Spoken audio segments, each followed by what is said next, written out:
doing? Good, how are you? Good, welcome back. So for today's session, the goal will just be for us to talk a little bit about the special talking times that you've had over the past week, Okay. and implementing being able to follow Kirsten's lead through your special talking times. So I see you've brought your homework sheet with you. Yep, I did. Here it is. It's been kind of a busy week for us, but as you'll see on the bottom, I wrote down a few things that have been going well and then maybe a few things that we can work on. Awesome, that's great to hear.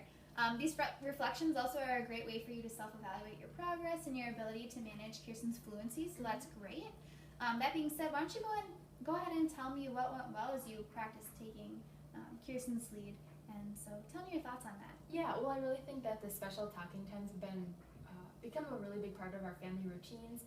Our siblings know that they're not supposed to interrupt when we're doing that, and I think that Kirsten's really been following our lead and doing a nice job of producing more relaxed speech. Good, yeah, that's wonderful. What else have you noticed has been going well?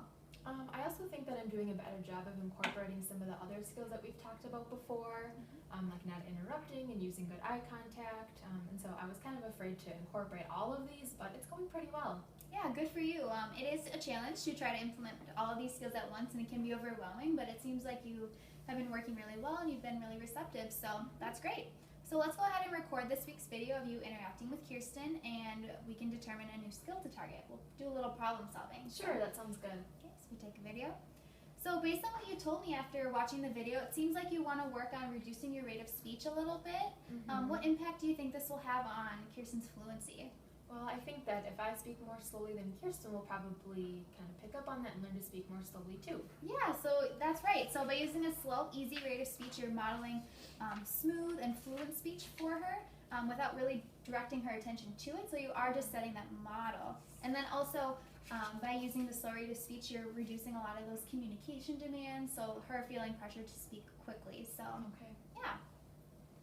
Well, will it sound a little bit unnatural if I'm talking too slowly? I mean, how slow do I really need to talk? Sure, and that's a really good question. Typically, I like to tell parents that the slow rate of speech is kind of like turtle speech. So we're just stretching some of those sounds and some of those words and really making them move fluently together. So for example, I might say, my doll's sleeping.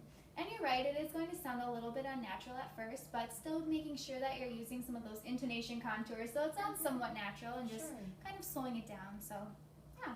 Okay, well that'll make sense, but I might need a little bit of practice first. Of course. So I'll demonstrate with Kirsten, and then I'll have you demonstrate it as well. And if you have any questions, we'll answer those before you leave. So, Okay. Sounds good. all right, Kirsten, are you ready? I have a fun game for us to play. Okay, what game? All right. So it looks like you picked out Candyland for us. Oh, yes, I love this game. Awesome. Good choice. Tell me how to play. Okay, first you pick a person to be. I'll be green. I'll be red. You can't be red, you have to be blue. All right. I'll be blue. Then you have to spin and you go like this. Thank you for helping me. Like this. Yep, you get a card now.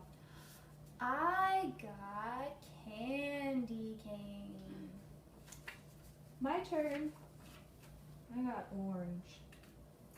Whoa, I rolled a 3. I always win. All right, thank you. So, Jenna, did you see how I really slowed down my rate of speech? I was following Kirsten's lead. I made sure that my words were stretched and they flowed easily together. Yeah, it doesn't seem too difficult, and I appreciate you showing me.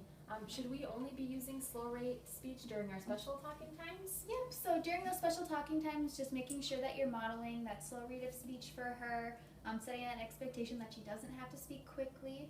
And then, like I said, you can continue to implement some of those other targets that we've been working on. So some of those turn-taking skills, eye contact, just getting on her level as you feel comfortable. So before you leave, I'd just like to have you practice with Kirsten really quick. Okay, sure. Okay. Mom, you can be green. Okay. I'll be purple. Okay, you be purple.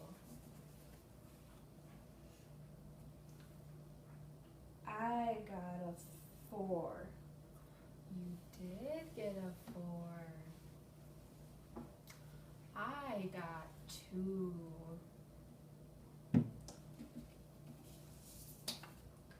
I got a red.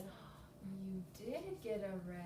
Alright, so I'm just going to go ahead and stop you guys. Jenna, that was really nice demonstration. It seems like you were really watching while I was doing it, and I really liked your nice, easy, slow rate of speech. And did you see how Kirsten, based on your model, started to really reduce her rate as well? Yeah, I noticed that, so it makes me kind of excited to do some more practice at home. Awesome, yeah. So here's just a technique outlining the strategy that we used today, and it also has a link to a website where it models the reduced rate in case you had any questions or you were unsure of how to do it. So feel free to give me a call if you have questions, and I'd just like to see you use slow rate of speech throughout your special talking times over this week and continuing to fill out your homework sheets, and then next week we'll talk about how that went.